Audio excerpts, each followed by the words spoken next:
Olá a todos, bem-vindos para mais uma semana do nosso projeto. E essa semana começamos um novo livro da nossa Torá, Sefer Dvarim, o quinto livro da nossa Torá. Tanto o pessoal de Israel, como nós falamos, quanto o pessoal que se encontra fora de Israel, esse Shabbat a gente lê Parashat Dvarim. E esse Shabbat possui um nome muito interessante, que se chama Shabbat Chazon.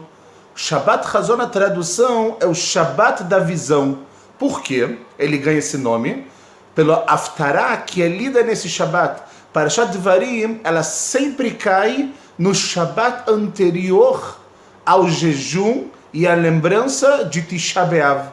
Então, na Haftarah da nossa Parashá, da Parashá de Dvarim, nós vamos ler a parte que Yeshayahu fala sobre a sua visão, de uma visão que ele tem. E por isso que esse nome, o nome da nossa Parashá, o nome desse Shabbat, ele é Shabbat Chazon. Nós já trouxemos algumas vezes o que o Tur escreve em relação ao fato de que o que acontece durante a semana tem uma ligação muito grande, sem dúvida nenhuma, com a Parashá. E a grande ideia que a gente tem que tentar entender é o que Parashat Dvarim tem tanto e tanto e tanto a ver com a data de Tisha B'Av, porque a gente não tem como passar por esse Dvar Torá, passar por essas palavras, olhar para Parashat Dvarim, que tem tantos assuntos sem dúvida nenhuma, e não relacionar de alguma forma com Tisha B'Av, que nesse ano cai logo na saída do Shabbat. Ou seja, a gente ainda dentro do Shabbat começa o jejum, ok? Mas toda a parte da troca da roupa e etc., a troca do sapato também, ela só é feita depois que o Shabbat ele acaba. Eu vou colocar no grupo do WhatsApp leis referentes a Tisha B'Av para ficar tudo muito claro, mas a gente tem que tentar entender. Então, logo no início da nossa Parashá, a gente começa falando assim: Ele adevarim asher diber Moshe el kol Israel. E esses são os ditos que Moshe falou para todo Israel, Be'ever HaYarden, na margem do Jordão, Bamidbar, Ba'arava, Molsu, Ben Parat, Ben Tofel, Velavan, Vachatzerot, Vedizahav. Tudo isso que nós falamos são nomes de lugares. O Rashi, logo no início, ele começa a dar para a gente uma dica do que significa esses ditos que Moshe ele traz agora em Sefer Dvarim. Fala o Rashi, por que está escrito que ele é Dvarim? Lefi she'en divrei tochechot. Isso que Moshe agora vai falar para Am Israel, para todo mundo, são coisas relacionadas à repreensão. Ou seja, o manakan kol mekomot sheichisu livnei hamakom baen. E ele vai lembrar todos os lugares que eles, de alguma maneira, eles deixaram Deus nervoso por causa das atitudes dele. Ou seja, cada lugar que é lembrado logo no início da nossa Parashá, ele vem para trazer uma ligação com algum lugar que o povo judeu errou. Com algum lugar que o povo judeu, digamos assim, vacilou muito com Deus. E trouxe para Deus, de alguma forma, um nervosismo. A gente tem que entender o que é Deus ficar nervoso, mas a gente não vai entrar agora nisso. E ele fala, Lefichach, e portanto, Satam et advarim veizkiran beremez.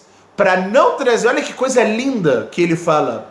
Para não falar, olha, povo judeu, vocês fizeram um monte de coisas erradas durante a travessia no deserto. Fala o Rashi que Moshe Rabbeinu, ele deu dicas. Ao invés de falar que vocês fizeram o bezerro de ouro, por exemplo, o que Moshe falou? Olha, lembrem o que aconteceu em Dizahav. Lembra o que aconteceu com o ouro. Ele não lembra do pecado, mas ele traz uma dica. E o Rashi termina, ele fala, Mipnei kvodan shel Israel.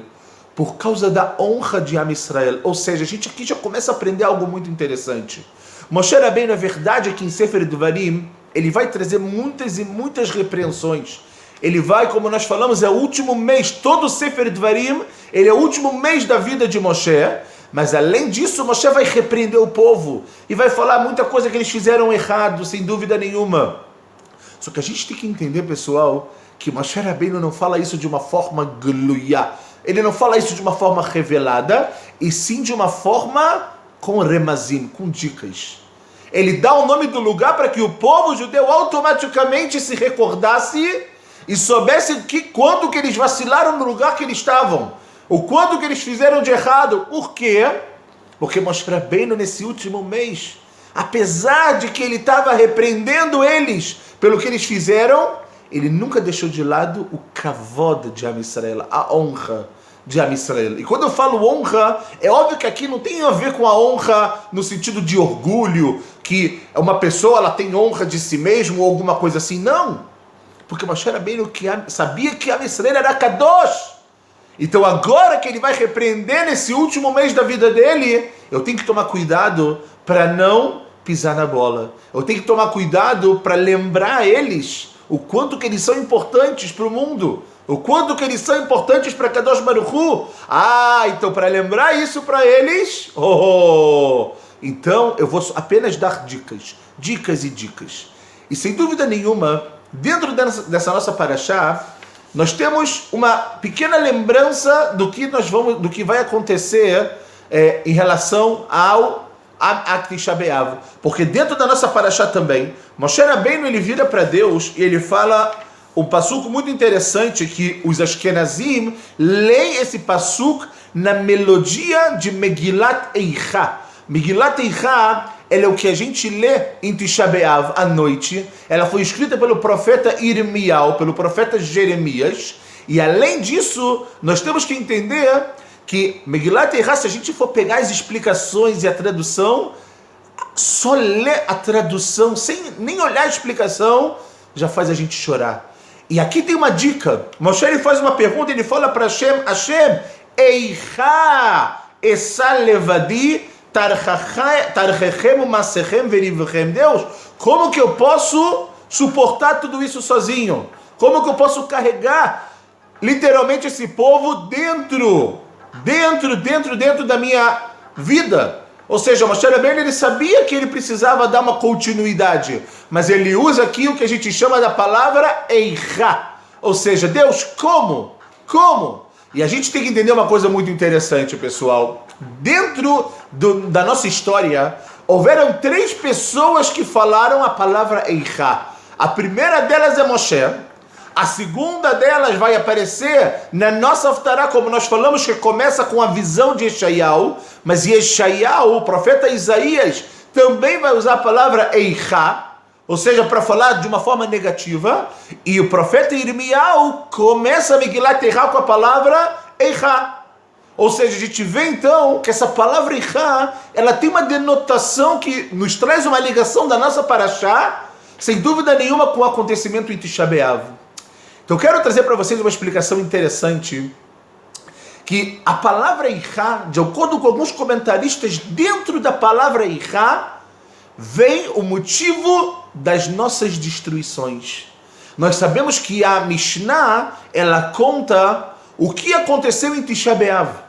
Ou seja, a gente sabe que em Tisha B'Av, o primeiro grande e trágico acontecimento que nós tivemos em Tisha B'Av foi o Het HaMeraglim, o pecado dos espiões. Lá em Parashat Shlach Lecha nós falamos sobre isso um pouco. Como que os espiões, a Moshe Rabbeinu mandou 12, 2 voltaram falando bem e 10 falando mal. E o povo judeu, quando escuta o que os espiões falam, o que ele faz? Ele fala, o povo judeu chora. Hashem fala, vocês estão chorando? Vocês estão chorando? Um choro gratuito? Eu vou fazer com que esse dia seja um choro para todas as gerações. E esse dia era o dia de Tisha B'Av. Era o dia de Tisha B'Av, pessoal. Ou seja, a gente vê que o Lashon Hara de Eretz Israel, esse pecado tão difícil, esse pecado que muitas vezes faz parte da vida das pessoas, é tão comum falar mal do outro, falar mal de alguém, falar mal de uma instituição. Só que a gente vê como que esse pecado, ele trouxe a destruição para aquela geração. Foi o primeiro grande e trágico acontecimento em Tisha B'Av. Nós sabemos que teve a destruição do primeiro templo, do segundo templo, sem dúvida nenhuma. Mas falam os comentaristas que tudo isso aconteceu porque o que consta dentro da palavra Eicha. A palavra Eicha é formada por 4 letras. A letra Aleph, a letra Yud, a letra Chaf e a letra Rei. Falam os comentaristas, pessoal, por causa do pecado do povo, em relação a algo relacionado a essas 4 letras, veio tudo que a gente passa hoje em dia, vieram todas as destruições, inquisição, tanta coisa negativa, ruim, complicada que a gente passa e a gente sofre até hoje sem dúvida nenhuma. Ou seja, vamos tentar entender o que, pessoal? A primeira letra da palavra Iha é a letra Aleph. A letra Aleph, Chachamim falam que Aleph é sempre quem? Hashem. Hashem Echad, Deus ele é um. Ou seja, dentro da letra Aleph, são pecados que o povo fez em relação a Kadosh Baruch Hu. Ele não se importava mais com a ligação com Deus muitas vezes e etc. A segunda letra é a letra Yud. E a letra Yud sempre lembra para a gente, a letra 10, lembra a gente o quê? A série Tadibrot. Os 10 mandamentos, que sem dúvida nenhuma também foram muitas vezes não cumpridos, ou Deus me livre, também profanados. A letra Rav, que é muito interessante, Rav tem a numerologia de 20. E Rav significa o Brit Milá. Aí vocês vão falar, calma Fábio, Brit Milá não é com 8? Brit Milá são com 8 dias. Como você está falando 20? Porque aqui o 20 na verdade tem a ver com a 20ª geração. Avraham Avinu, que veio depois de 20 gerações, Adão foi a primeira, 10 gerações depois de Noah e 10 gerações depois de Abraham, ele é o primeiro homem no mundo que é ordenado a fazer o Brit Milá. Ou seja, problemas também em relação ao Brit Milá. E a letra Rei, que termina a palavra Iha, é a letra que fala de Hamishah Chumshei Torah. A gente sabe que tem explicações, que o povo judeu estudava a Torá, mas eles não birruba a Torá, não faziam brachá na Torá. Como pode? Como pode imaginar algo assim? Eles estudavam e não faziam brachá pela Torá. Na realidade, aqui a gente tem que entender que o estudo de Torá deles estava um pouco defeituoso, estava um pouco complicado, estava faltando muita coisa aqui dentro. Então o que acontece? Nós temos que entender que justo esse é o ponto de que vem todos esses problemas e que a gente ainda sofre até hoje. Eicha, Aleph, Yud, Chaf, Rei, como nós falamos, são coisas que sem dúvida nenhuma elas vêm para que nós possamos também consertar na nossa vida, sem dúvida nenhuma. Ou seja, o que a gente precisa realmente entender, pessoal, é que Tisha B'Av não é apenas uma lembrança do passado. Graças a Deus, a gente está muito melhor. É verdade. A gente tem Eretz Israel. Voltamos. Saímos da Galut. Temos a chance de estar em Eretz Israel. Temos Jerusalém depois de 67, inclusive com a soberania. Mas a gente não pode achar que está tudo bem ainda. Ainda falta. Ainda falta algo muito grande para poder completar esse processo chamado Geulah. E é sobre isso que a gente tem que realmente sim lutar.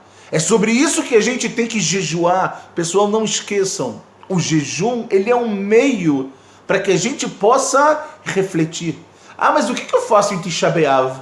Jejuo, não tomo banho, não como, não passo perfume, etc. Não calço sapato de couro? Claro! Só que isso tudo é somente um meio para você conseguir fazer a sua introspecção. Para você entender que por sua culpa, por minha culpa, por nossa culpa ainda, falta algo muito maior para acontecer na nossa vida. Que sem dúvida nenhuma é a Geulah, só que essa Geulah de uma forma shlema. É uma redenção completa que nós ainda temos que literalmente passar e pedir para que isso aconteça. Então a gente para e pensa, então o que eu faço em Tisha B'Av? Eu não posso estudar a Torá, então o que eu vou fazer? Vou dormir o dia inteiro? Claro que não. Claro que essa não é a ideia. Nós temos que diminuir o nosso conforto. Quando a gente for dormir à noite, por exemplo, tem costumes de como dormir. Não pode dormir como se você está agora, você é rei. Não! Você está em Tisha B'Av, pelo menos nessa noite. Você tem que entender que existe algo que você precisa consertar. É uma chance que Deus está dando para nós como indivíduos e para o povo judeu como nação, para que a gente possa consertar, para que a gente possa reparar, para que a gente possa, sem dúvida nenhuma, entender que a gente precisa fazer algo, pessoal. A gente não pode achar, literalmente, que não é comigo. A gente não pode, literalmente, achar, tá bom, eu vou tentar melhorar. Não, a gente tem que entender que faz parte dessa nossa mudança.